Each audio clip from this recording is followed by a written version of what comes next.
evening. Good evening. Thank you for coming on such a cold night. I would not have done it for you, but thank you for doing it for me. My name is Brooke Grayson. Most of you know me. I'm married to Lane. We've been married for almost 20 years. 4 kids, 3 boys and a baby girl at the end, our little bow on top. Okay, so I've been asked to tell you about my homeschooling journey. This is probably going to be short and sweet because, what did you say a while ago? We have had huge success. I don't know about Rebecca, you never feel that way. You just feel like you're stumbling through it with everyone else, and you just hope they survive and you survive. So, I'm going to tell you about my journey. When my oldest, Blake, was turning 5, we started talking about kindergarten. That's what everybody does. You start talking about kindergarten. And started looking into what that looks like when you go to kindergarten. You buy backpacks and school supplies when you drop them off, and I don't know. So as we're talking, I'm like, I don't want to do that. So I felt like I wasn't ready, so Blake could not possibly be ready because I wasn't. So I think while we were talking, Lane could feel my panic. So he's like, it's okay, we can wait another year. No big deal. He could be 6 when he started. So we went back to playing in the dirt. And I spent a lot of time protecting their childhood because that was important to me. I just wanted my boys to play in the dirt and see Daddy when he came home and just have a good time. That was important. What else? Let's see. Okay, so Lane gives me another year. Let's see what happens. Okay, so he's turning 6, and we start the conversation again, so I decided to talk to a few new homeschooling friends that God has put in our lives, and then I talked to some public school friends, and just kind of weighed how that looks. And without, picking on one or the other, between getting your kids up early in the morning when they're tired, to sitting in a long line to drop them off, to sitting in a long line to pick them up, to picking them up at nap time when the other 2 or 3 are taking, I didn't like what I was feeling on that side. So I talked to my homeschool friends, and it was a lot freer. We could do what we wanted. We could see Dad at lunch. We could travel when we wanted to. I felt there was freedom in that, and I kind of leaned that way. I didn't wake up one day and just thought I'm going to homeschool because it kind of scared me because I didn't know anything about it. So anyway, it was a better fit for us, and I said freedom. With that freedom came huge responsibility. I knew that you can't take that lightly. You don't want your kids to be crazy or, I knew that was a huge task to take upon myself.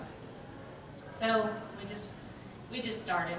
God had also put a lady in my life who owned a homeschool bookstore. That was huge. We just walked in and picked some books and started learning how to read. So when they're little, it was pretty simple. Hands-on when my kids were little. Let's see, we dug up bugs.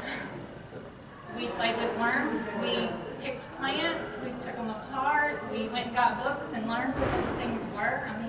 Pretty simple, pretty fun. When it was time to learn math, we would go to the grocery store and we would learn how far $5 would go. They would give me change, and my kids would learn what that looks like. That's math. Fractions, we'd bake cookies, and they'd learn how to do fractions. Then it's not as much fun when it's 5th, 6th, 7th grade when you're learning multiplication and grammar and sentence structure and writing report. But we got through it. No one killed each other. Including Mama. It wasn't all fun. Important point. Parties, but one thing that I learned was spending every waking moment with my children, and then with me, you start seeing their strengths, their talents, and their weaknesses, and they see yours. And, you know, God teaches you things through that. With the knowledge of things they were strong in or weak in would help Lane and I decide what activities to put them in or not put them in. And it kept us from forcing things upon them that maybe we wanted. We knew through God's guidance in learning them from being with them so much what they needed or did not need. Currently, my two oldest boys are in public school. They asked to go, and we, through lots of prayer, let them go, and they've done great. My third son will start next year, and I expect him to also do great. My daughter will be after that, and when she asks to go, we will probably say no. I'll say no. You know, that's right now, that scares me, but God can do lots of things with me. Okay, so when it comes to a typical day in our home, we had a great schedule, we had great plans. I stayed on task. Everything went great until Lane walked in one day and said, "I think it's time I run for county commissioner." Everything pretty much has fallen apart since then when it comes to a schedule. We don't have one. We go day to day, and that's just how it is. Next year I'll have one at home, and we'll see. We'll have lots of freedom. It'll just be she and I, and we'll just do whatever we want. I'll probably be in a lot of plays with Rebecca, not me, Olivia, and we'll just act all the time. So what I wanted to say to you as concerned citizens, we need to pay attention to what is going on in our government so that we can protect this freedom and other freedoms that people enjoy. I'm thankful that I can choose to do what I want to do with my kids. It's been good for us. It's good for lots of people. It's not for everyone. And if you can't homeschool, you can still be actively involved in what they are learning at school. You know, we have lots of conversations over the table about while Lane was running, one of our boys would come in with some really crazy stuff he was learning at school when it comes to government, politics, things. And he really seemed to be sliding the other way when it came to being a little more liberal-minded than we were. And it gave us some great things to talk about. And I think it was pretty cool that even though he was in public school, I don't know, he has his own mind, and I'm going to let him use it, but it gave us two sides to discuss. Just get involved with your education, whether you homeschool or not. Just get in there and ask lots of questions. That's it.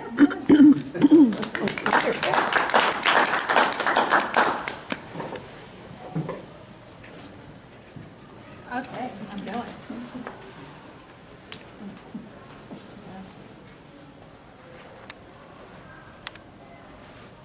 I think I have way too many notes, and I'm not nearly as tall. That's okay. She said, I think I have way too many notes. No, not as tall. Okay, so I have to relax a little bit. I think I have my talk way too structured after Brooke's nice conversation there. I will introduce something about our family. My husband Paul, I think y'all know, is also a county commissioner, and we've been married 32 years, and we've always homeschooled our kids. We have 8 kids. They're ages 10 to 27. We homeschooled because Paul thought this was a good idea. When we first met, yes, Paul thought this was a good idea. The first church we went to in Dallas was led by a pastor whose wife homeschooled. Those were the first homeschoolers that we met, and they were awesome, and I loved their kids. But then Paul said, "That is a great way to teach children." And I said, oh no, because I knew I would be this teacher, and I thought, I am not qualified to teach. We didn't have kids yet, and Paul was already saying, that's what we need to do for our kids, the kids that we don't have. And but I kept watching this family, And the kids were so nice and well behaved, and they were loving what they were doing with their mom. And before I had children, I was on board saying, oh, you're right, that's what we need to do for our kids, those kids that we don't have yet. So we now do have these 8 children. I have 3 who are home full time. One is 10, one is 14, one is 15. So we have a 5th grader and freshman and sophomore in high school. And now I'm going to tell you what sounds like great big brags, because I'm not here to tell you that you can't homeschool, or your friend, if you have friends who are interested, I want them to know that they can homeschool and the kids can excel. So I'm going to brag now. Let's see. Our oldest we have 5 who've graduated then from our homeschool. The oldest went to Baylor. He graduated with honors. He taught in China for a while, went to law school. He has passed the Texas bar. He's still going to school. He's at the University of Mississippi getting a Master's of Law degree, and we hope that he's actually going to get a job soon. He does say that he is interviewing for jobs. The next 2, let's see, also went to Baylor. We have a daughter who graduated with highest honors. She was Phi Beta Kappa.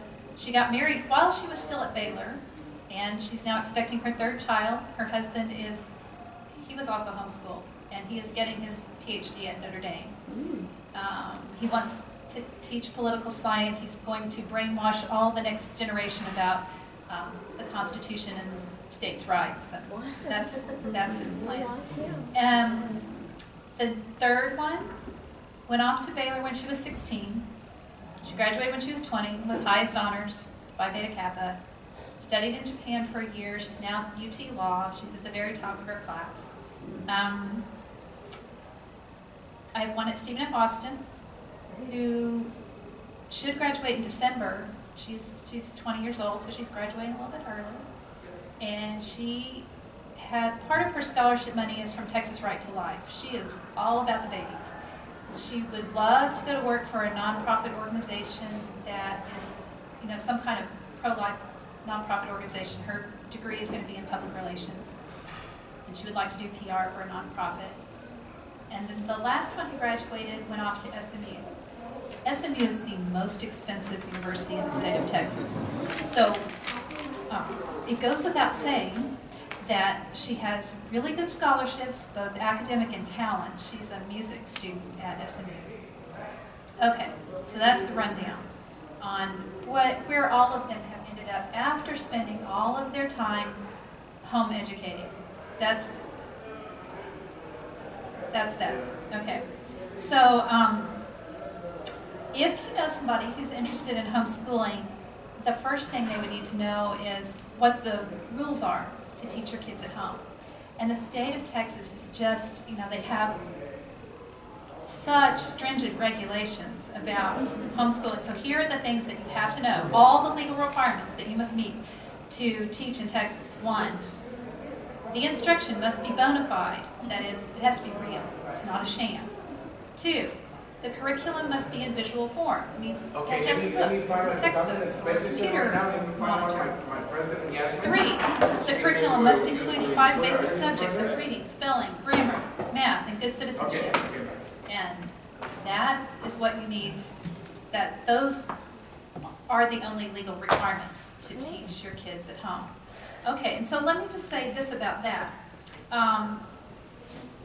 As politically involved people, whenever you hear discussion about any new laws that are coming up, if they have anything to do with homeschooling, I would suggest to you that you push your legislators to just keep the requirements right there. We enjoy great freedom, like Brooke said, to do as we please. We parents really do have the right to educate our children however we choose, whether it's at home or in some other private school or send them to public school. And we don't need extra regulation to make homeschooling work. And I'll get to that. I actually have all these statistics that you'll have to sit through. If you know somebody who would like to teach their kids at home, I do have a resource list, because one of the first things you want to do is find books. You want to find a curriculum. And I have a list that shows some of the places you can go for homeschool book fairs, and conventions. There's more information out there than you can possibly take in. Homeschoolers today have a huge choice in the curricula they might use. And one of the things, I also have a list of just a few of the curriculum suppliers. There are links to websites on there. One of them is actually a free program that has links to the books you might use. I would just like to point out that people shouldn't let cost deter them from homeschooling. You can spend several $100s on each kid, or you could go to the library and find the books you need and have a good backbone that you're following. You really could homeschool for next to nothing. So I would hate for that to deter somebody. I think it does help to have a support group or a co-op that you're going to, especially when you're first getting started, so they can make connections to other homeschoolers. And there are also there's contact information for people in those different homeschool groups that are in our area.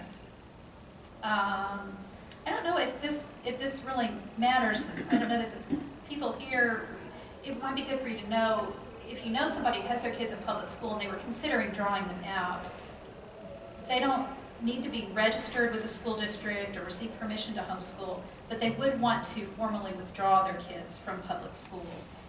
I have information from Texas Homeschool Coalition, which, if you're interested, you can pick that up. If you go to their website, they actually have sample letters for, here's what you do if you want to withdraw your kid, if you need a letter or something like this. And then the school district really should leave you alone, but if you're ever contacted by the school district, all you do is send a letter of assurance saying, hey, I'm really meeting these basic requirements. Okay, so now you get all my fun statistics. If anybody was on the fence about whether you were really cut out to homeschool, and I was this way partly because that first mom that I met had been a public school teacher. So I had the attitude at first of, well, yeah, of course she can do it because she's trained to teach. And can I just say that's a really stupid thing to think? Because right now all my kids are, the ones who are at home are over at the YMCA doing their karate classes. I have several who have their black belts. Two of the ones who are over there right now have their brown belts, which means they're working towards that black belt, and you may know how this works. Once you get to that level, you need to be able to turn around and teach the younger belts. That's part of what you have to do to move on to your black belt. You have to be able to teach others. And I would hope that after all of us have been through school, that we're able to turn around and then teach, especially to these children we love and adore and really want to pass on knowledge to. We're qualified to teach them. Dr. Brian Ray is a former certified teacher who served as a professor in the fields of science, research methods, and education. He's been studying the homeschool movement for about 30 years. He's president of the National Home Education Research Institute.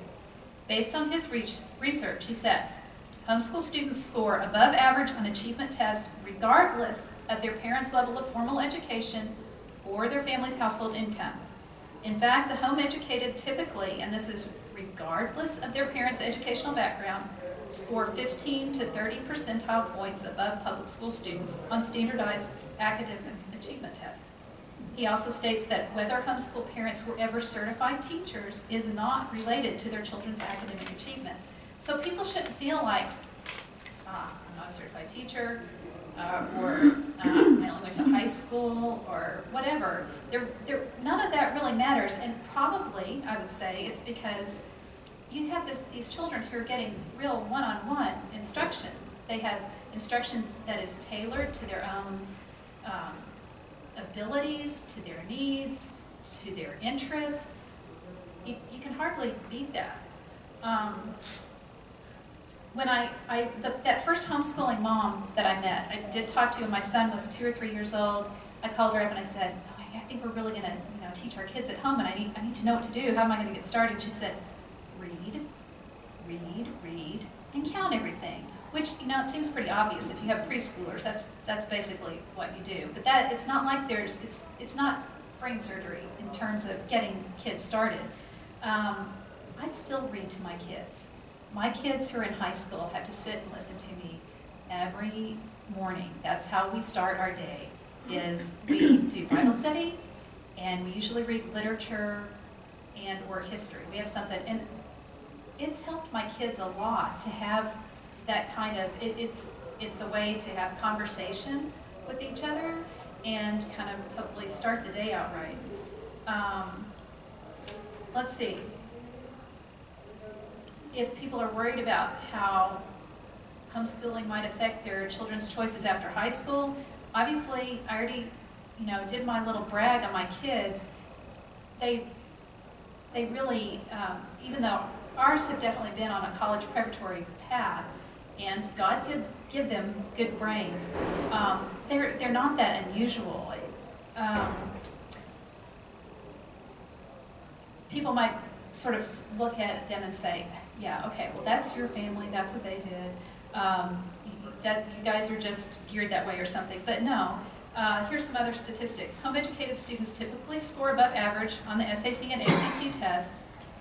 They are increasingly actively recruited by colleges. There are now over 900 different colleges and universities. And this I love. There was this one article, it's back in 2000 actually. It was a Stanford University publication. Stanford kind of reaches out to homeschoolers. It has, it's not easy to get into, but they take in a handful of homeschoolers every year and have for quite a while. But so at the time this article was written, the university was tracking every application from a homeschool student. The forms got flagged with a special code that would let reviewers find them on these stacks of applications. They were kind of trying to track the trends. Why was the university so interested? Here's a quote from the article. Admission officers sum it up in 2 words: intellectual vitality. It's hard to define, but they swear they know it when they see it. It's the spark, passion that sets the truly exceptional student, the one driven to pursue independent research and explore difficult concepts from a very early age, apart from your typical bright kid. Stanford wants students who have it. So I think that's a great picture of what I hope we're giving to our kids, is that intellectual vitality. They keep their curiosity, they follow their passions, they have time to pursue particular interests,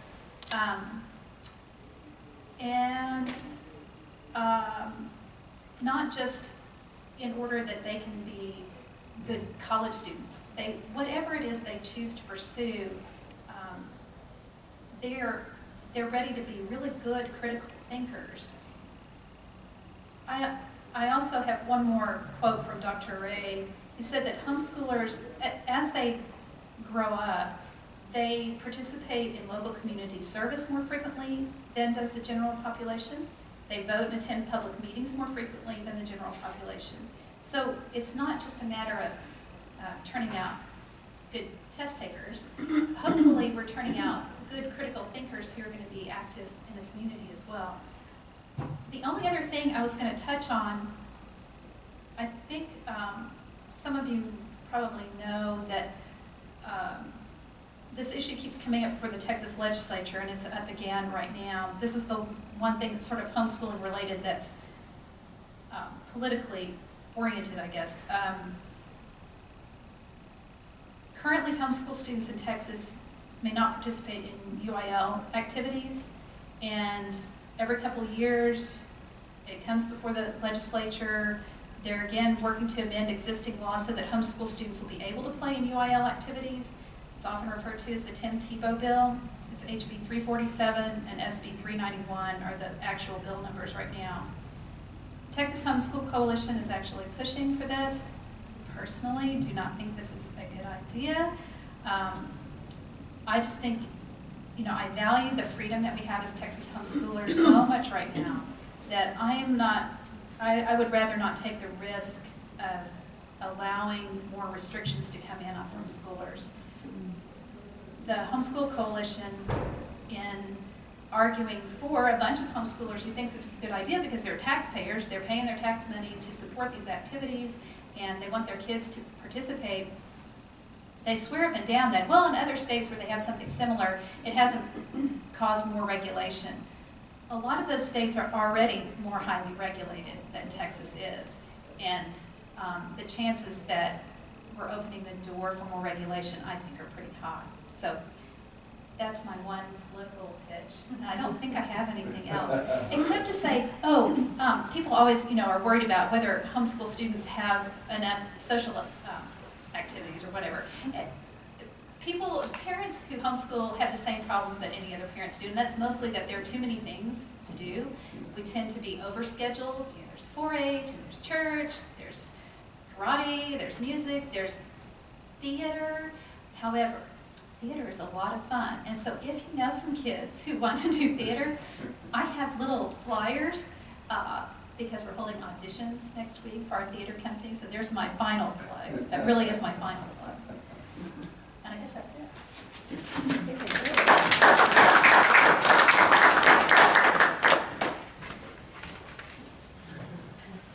You ladies did a great job. You had a great presentation. I know your families, and I know a lot of your children and your husbands, and they work very hard for our community. I'm proud of your husbands and the work that you girls